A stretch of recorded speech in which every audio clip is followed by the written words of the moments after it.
अभी कुछ हफ्तों पहले सोशल मीडिया पर एक वीडियो क्लिप वायरल होता है। उसमें एक 12 से 13 साल की छोटी सी बच्ची घर घर जाकर लोगों से मदद मांग रही थी।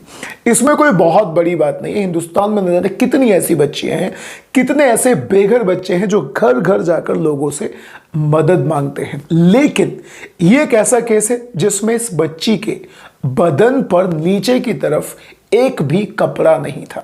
इसने बहुत ज्यादा कम कपड़े पहने हुए थे और सबसे बड़ी बात है कि लोगों ने उसे एक ऐसी कंडीशन में देखा कि जिसे देखने के बाद किसी भी इंसान का दिल पिघल सकता था, क्योंकि उसके प्राइवेट पार्ट से कुछ ब्लड निकल रहा था। जिसके बावजूद भी बहुत लोगों ने उस छोटी सी बच्ची को इग्नोर कर दिया और जिसके भी घर पे वो बच्ची जाती है उसे आगे बढ़ने के लिए लोगों ने बोल दिया। न जाने कितनी गलियां, न जाने कितने घर, न जाने कितने लोगों ने उस बच्ची को देखा, लेकिन कोई भी उसकी सहायता के लिए आगे नहीं आया। Now the question is that who is that girl? आखिर ये लड़की कौन है, इसके साथ ये सब किसने किया?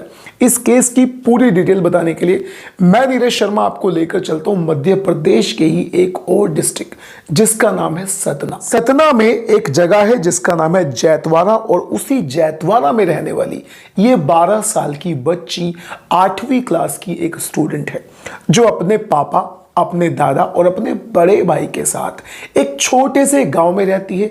इसका जो घर है वो पूरी तरह से कच्चा घर है, लेकिन बावजूद इसके घर वाले इस बच्ची को पढ़ाते हैं और ये 8वीं क्लास के स्टूडेंट है।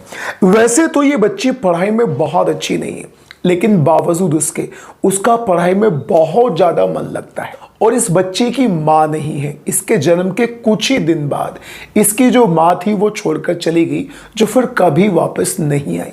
अब ये बच्ची रोज सुबह तैयार होकर अपनी कई सारी सहेलियों के साथ में रोज स्कूल जाया करती थी। लेकिन 24 सितंबर 2023 को इस बच्ची का एक ओलंपियाड का एग्जाम था और उस एग्जाम के लिए इस बच्ची को अपने ही गांव के नजदीकी एक गांव में जाना था और उस गांव का नाम था मांझा गांव। तो ये बच्ची सुबह सुबह तैयार होकर अपनी और भी कई सारी सहेलियों के साथ में एक स्कूल में यानी दूसरे गांव में जाती है, जो गांव का नाम था मांझा, और वहीं पर एक स्कूल था जहां पर इस बच्ची का ओलंपियाड का एग्जाम था। वहां जाने के बाद इस बच्ची को पता चलता है कि इसके पास में जो एक एडमिट कार्ड है, उस एडमिट कार्ड की वजह से ये बच्ची उस एग्जाम में नहीं बैठ सकती, क्योंकि उस एडमिट कार्ड में कोई ना कोई गलती है। अब ये लड़की वहां से बहुत ज्यादा डिसअपॉइंटेड हो जाती है और अपने स्कूल से निकल के बाहर आ जाती है। अब इस बच्ची को उस मांझा गांव के बारे में बहुत ज्यादा कुछ भी नहीं पता था। इसी वजह से ये स्कूल से बाहर आने के बाद एक रिक्शा करती है। जब रिक्शा वाला इससे पूछता है कि तुम्हें कहां जाना है, तो ये रिक्शा वाले से सीधा बोलती है कि भैया तुम सीधे चलो। और कुछ दूर जाने के बाद जब इस बच्ची को रियलाइज होता है कि इसके पास पैसे तो है ही नहीं, तो ये रिक्शा वाले से मना कर देती है कि भैया मेरे पास पैसे नहीं है। लेकिन उसी समय पर वो रिक्शा वाला उस लड़की को वहीं पर उतार देता है, क्योंकि उसके पास पैसे नहीं थे। अब जैसा कि मैंने आपको बताया कि इस बच्ची को मांझा गांव के बारे में बहुत ज्यादा नहीं पता था, तो ये एक जगह से दूसरी जगह पर उस गांव में घूमना शुरू कर देती है। लेकिन क्योंकि इसका जो गांव था वो नजदीक ही था, तो इसके दादा उस गांव में किसी काम से आए हुए थे और वो उस बच्ची को देख लेते हैं। अब क्योंकि उसके दादा को भी इस बारे में पता था कि बच्ची जो है वो पहली या दूसरी बार ही इस गांव में आई थी, तो उसे बहुत ज्यादा इस गांव की इंफॉर्मेशन नहीं है। वो वहां के रास्ते नहीं जानती, कहां से कैसे जाना है, अपने गांव वापस कैसे जाना, उसे उस चीज के बारे में भी कुछ भी नहीं पता था। इसीलिए उसके दादा उस बच्ची को, अपनी पोती को अपने साथ लेकर अपने गांव पहुंच जाते हैं और उसे समझाते बुझाते हैं कि कोई बात नहीं, अगर इस बार तुम्हारा एग्जाम नहीं हुआ तो नेक्स्ट टाइम तुम एग्जाम दे सकती हो, जो नेक्स्ट अटेम्प्ट आएगा उसमें तुम अपना एग्जाम दे सकती हो। ये बच्ची इस बात को समझ भी जाती है और अपनी बच्ची को समझाने के बाद जो वो दादा है वो वहां से दूसरे जगह पर अपने काम के लिए निकल जाता है। लेकिन अनफॉर्चुनेटली जब वो शाम को अपने घर वापस आता है, तो अपने घर वापस आने के बाद देखता है कि उसकी जो वो बच्ची है, पोती, वो घर पर नहीं है। She was missing from the home. जिसके बाद वो बहुत ज्यादा चिंतित होते हैं और सीधे वहीं पर पास में लगने वाले थाने में जाते हैं। थाने में जाकर रिपोर्ट दर्ज कराने की कोशिश करते हैं, लेकिन पुलिस वाले सबसे पहले तो उल्टा उस व्यक्ति को डांटना शुरू कर देते हैं कि तुम्हें अपने बच्चों का ख्याल रखना चाहिए, क्या छोटे छोटे बच्चों का या हर चीज़ का ख्याल रखने के लिए क्या केवल पुलिस वाले हैं। और पुलिस वाले उस व्यक्ति से इतना भी बोलते हैं कि 24 घंटे के लिए आप अपनी बच्ची का इंतजार करो, अगर वो 24 घंटे के बीच में नहीं आती, 24 घंटे में नहीं आती, तो उसके बाद तुम हमारे पास आना और हम तुम्हारी जो एक FIR है उसको दर्ज कर लेंगे। अब ये बड़ी नेचुरल सी बात है कि वो बच्ची पुलिस वालों की तो थी नहीं, तो पुलिस वालों पे कौन सा कोई ज्यादा खास फर्क पड़ने वाला था। इसीलिए उन्होंने उस पूरे व्यक्ति को थाने से वापस कर दिया। लेकिन घर जाने के बाद उस व्यक्ति को एहसास होता है कि पोती तो मेरी है, और वो अपनी पोती को सारी रात अपनी तरफ से पूरी कोशिश करके ढूंढने की कोशिश करते हैं, लेकिन वो बच्ची उन्हें नहीं मिलती। फाइनली सुबह को थाने में जाकर वो दोबारा से इस बात को पुलिस वालों से बताते हैं, और इस बार पुलिस वाले उनकी FIR को लिख लेते हैं, रिपोर्ट दर्ज कर लेते हैं, और फिर अपनी तरफ से उस बच्ची को ढूंढने की कोशिश करते हैं। पुलिस वाले बच्ची की तलाश में जुट जाते हैं। उधर जो बच्ची के दादा और घर वाले थे वो भी बच्ची की तलाश में लगे हुए थे, लेकिन सतना से पूरे 700 किलोमीटर दूर उज्जैन में एक बच्ची, यानी यही बच्ची बगैर कपड़ों के, यानी इसके शरीर पर बहुत कम कपड़े थे, इसके प्राइवेट पार्ट से, लोअर बॉडी से खून निकल रहा था, और ये गली गली में जाकर लोगों से मदद मांगती है। इसकी हेल्प के लिए कोई भी आगे नहीं आता। जिस भी इंसान के पास ये जाकर डोर बजाती है, किसी के भी घर को खटखटाती है, तो हर इंसान इसको इग्नोर करके आगे के लिए चलता कर रहा था। ये कंडीशन इस लड़की के साथ गुजर रही थी। फाइनली ये लड़की कम से कम उज्जैन के अंदर 8 किलोमीटर पैदल चल चल के फिर उज्जैन के ही बाहर को जाकर एक आश्रम के पास पहुंच जाती है, और उस आश्रम का नाम था डांडी सेवा आश्रम। उस डांडी सेवा आश्रम के पास जैसे ये बच्ची जाती है तो उस पर नजर पड़ती है उसी आश्रम के पुजारी की, जिसका नाम था राहुल शर्मा। असल में राहुल शर्मा किसी काम से, किसी मीटिंग्स में, किसी लोगों से मिलने के लिए अपने आश्रम से बाहर निकल ही रहे थे कि उनकी नजर एक बच्ची पर पड़ती है, और वो यही बच्ची थी। वो देखते हैं कि बच्ची के लोअर बॉडी से ब्लड निकल रहा है, उसके शरीर पर बहुत ज्यादा कम कपड़े हैं। वो तुरंत उस बच्ची के पास जाते हैं और उसे अपने कपड़े पहनाकर उसे आश्रम के अंदर लेकर आते हैं। अब उनके दिमाग में ये सारी बातें चल रही थी कि ये बच्ची कौन है, ये बच्ची यहां कैसे आई, और इसके साथ ये सब कुछ कैसे हुआ। तो इससे पहले कि वो पुलिस को इन्फॉर्म करते, वो अपनी तरफ से उस बच्ची से बातचीत करने की कोशिश करते हैं। वो उससे उसका नाम पूछते हैं, लेकिन वो बच्ची कुछ बोलने की कोशिश करती है, लेकिन पुजारी जी को उस बच्ची की आवाज बिल्कुल भी समझ में नहीं आती। उसकी जो लैंग्वेज है वो बिल्कुल डिफरेंट लैंग्वेज थी। फिर पुजारी ने उस लड़की को उसे एक पेपर, एक पेन भी दिया, लेकिन वो कुछ लिख भी नहीं पाती। उसके बाद में वो उसे अपना कीपैड खोलकर अपना फोन भी देते हैं कि शायद वो कोई नंबर डायल कर दे, लेकिन वो कोई नंबर भी डायल नहीं कर पाती। Means that girl was in very very much shocked condition. You can just imagine कि एक ऐसी बच्ची जो केवल 12 साल की उम्र में 8-9 किलोमीटर वो घूम रही है, न जाने कहां से 700 किलोमीटर की दूरी तय करके वो सतना से उज्जैन आ चुकी है। अब उसकी कंडीशन ये है कि उसके शरीर पर, आधे शरीर पर कपड़े नहीं हैं, वो इंजर्ड भी है, और अब वो एक पुजारी के सामने है। अब पुजारी उससे अपनी भाषा में पूछने की कोशिश करते हैं कि क्या तुम्हें भूख लगी है, और आपको यकीन भी नहीं होगा कि वो बच्ची यहां पर गर्दन हिलाकर बोल देती है कि हाँ मुझे भूख लगी है।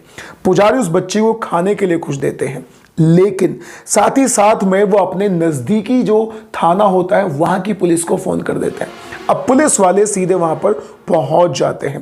पुलिस वाले बच्ची की कंडीशन देखते ही सीधा सीधा उसे हॉस्पिटल लेकर जाते हैं, और वो उसे उज्जैन के हॉस्पिटल में जब लेकर जाते हैं तो वहां के जो डॉक्टर्स थे वो सीधा सीधा उसे इंदौर के लिए रेफर कर देते हैं, because the condition of that girl was literally not good. जब पुलिस उसकी कंडीशन देखती है तो पुलिस को इतना एहसास हो जाता है कि ये लड़की बहुत ज़्यादा क्रिटिकल कंडीशन में है, इसीलिए बिना किसी टाइप की FIR दर्ज करे वो सीधा उसे हॉस्पिटल लेके जाते हैं, उज्जैन में हॉस्पिटल में। लेकिन उज्जैन के जो हॉस्पिटल के डॉक्टर्स थे वो उसको सीधा रेफर कर देते हैं इंदौर के लिए, और इंदौर जाकर पता चलता है कि उस बच्ची का रेप किया गया है। अब सवाल ये था कि इस बच्ची के साथ ये सब कुछ किसने करा। अब इस बात का पता लगाने के लिए पुलिस एक 28 पुलिस वालों की टीम बनाती है, और वो 28 पुलिस वाले 3-4 रात तक रात दिन जग कर इस केस पर काम करते हैं। कम से कम 700 कैमरास को खंगालने के बाद पुलिस वालों को वो लड़की एक कैमरे में नजर आती है, और पुलिस वालों को पता चलता है कि एक रिक्शा वाले ने उज्जैन की ही एक कॉलोनी तिरुपति ड्रीम्स कॉलोनी में उस बच्ची को रिक्शा वाले ने छोड़ा था। अब पुलिस सीधा सीधा उस रिक्शा वाले के पास पहुंच जाती है। उस रिक्शा वाले का नाम था राकेश। अब पुलिस उससे सख्ती से बातचीत करती है, तो राकेश पुलिस वालों को बताता है कि जो बच्ची थी वो उसे जख्मी हालत में मिली थी, मीन्स वो इंजर्ड कंडीशन में ही इस रिक्शा वाले को मिली थी।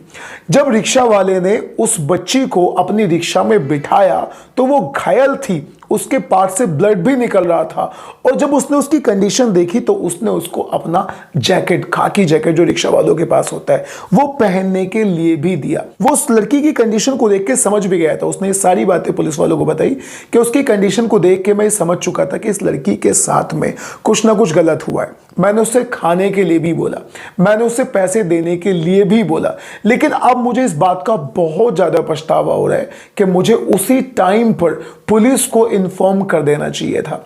आगे वो रिक्शा वाला बताता है कि मुझे कहीं ना कहीं इस बात का डर था कि अगर कुछ गलत हुआ तो कहीं मैं उस केस में ना फंस जाऊं।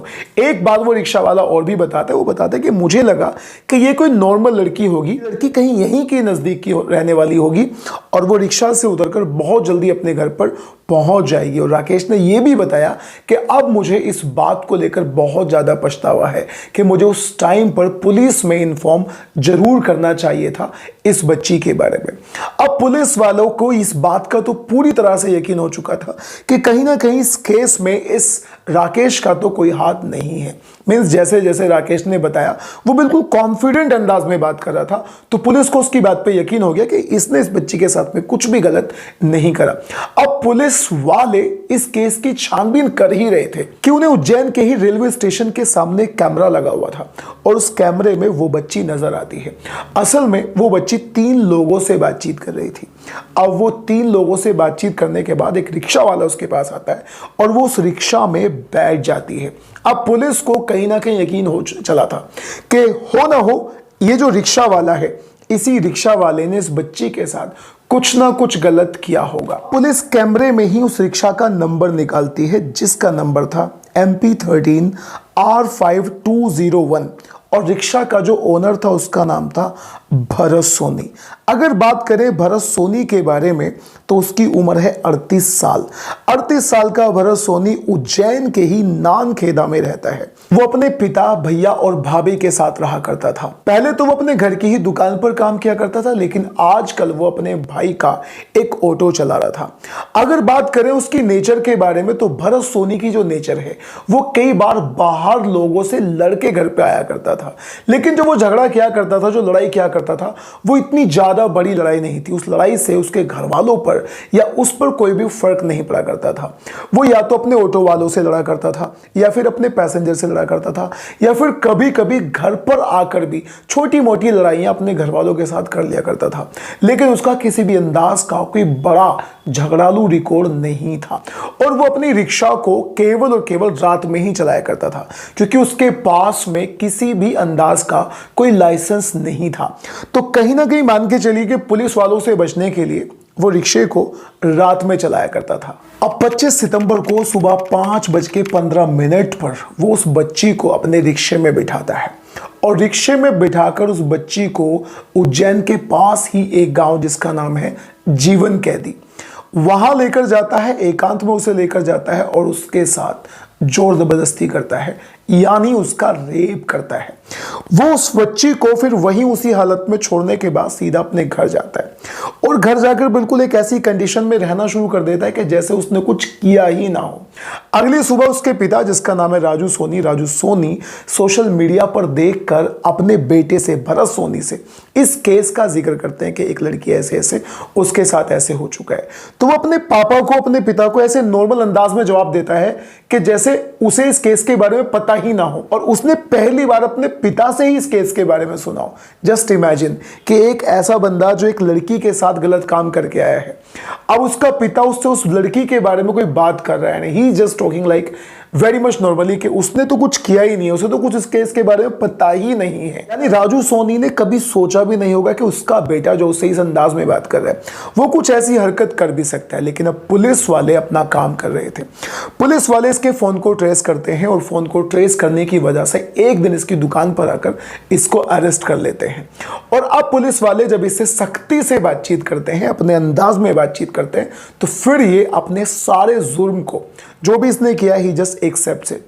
वो एक्सेप्ट कर लेता है कि yes I raped that girl, मैं ही उसे स्टेशन से लेकर आया था and I took her to जीवन कैदी, देयर आई रेप्ड हर। जब वो पुलिस वालों के सामने अपनी इस बात को पूरी तरह से एक्सेप्ट कर लेता है तो पुलिस वाले उसे क्राइम सीन पर लेकर जाते हैं। क्राइम सीन पर जाकर पुलिस वाले देखते हैं कि वहां पर एक छोटी बच्ची के जूते पड़े हुए हैं और उस बच्ची के अंडरगारमेंट्स भी वहीं पर पड़े हुए हैं, जिसे देखने के बाद पुलिस वालों को पूरी तरह से कंफर्म हो चुका था कि yes this is the man who raped this girl and the girl was definitely raped over there.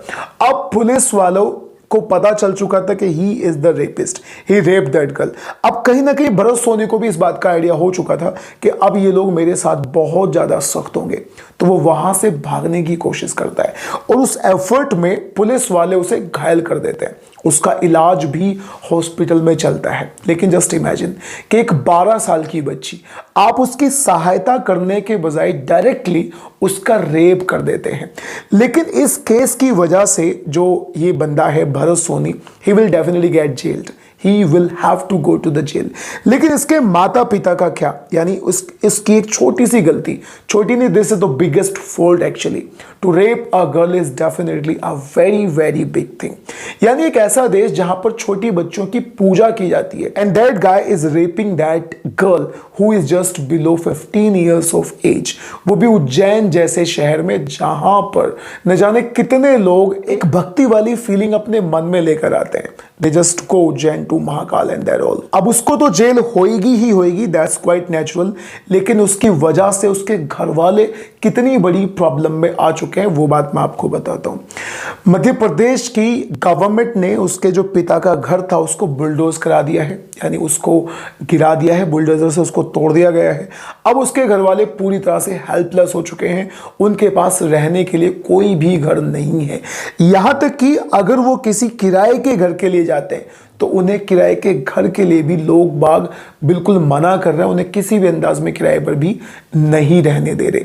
So the moral of the story is कि एक ऐसा देश जहां पर बच्चों की पूजा की जाती है वहां पर कुछ ऐसे भी लोग हैं who are just raping the girls. अब आपको जो कुछ भी कहना है इस केस के बारे में, do in the comment, drop the comment and say whatever you want to say about this case. और अगर आपको क्राइम डॉक्यूमेंट्रीज को सुनना पसंद है, क्राइम स्टोरीज को सुनना पसंद है, तो do subscribe to this channel.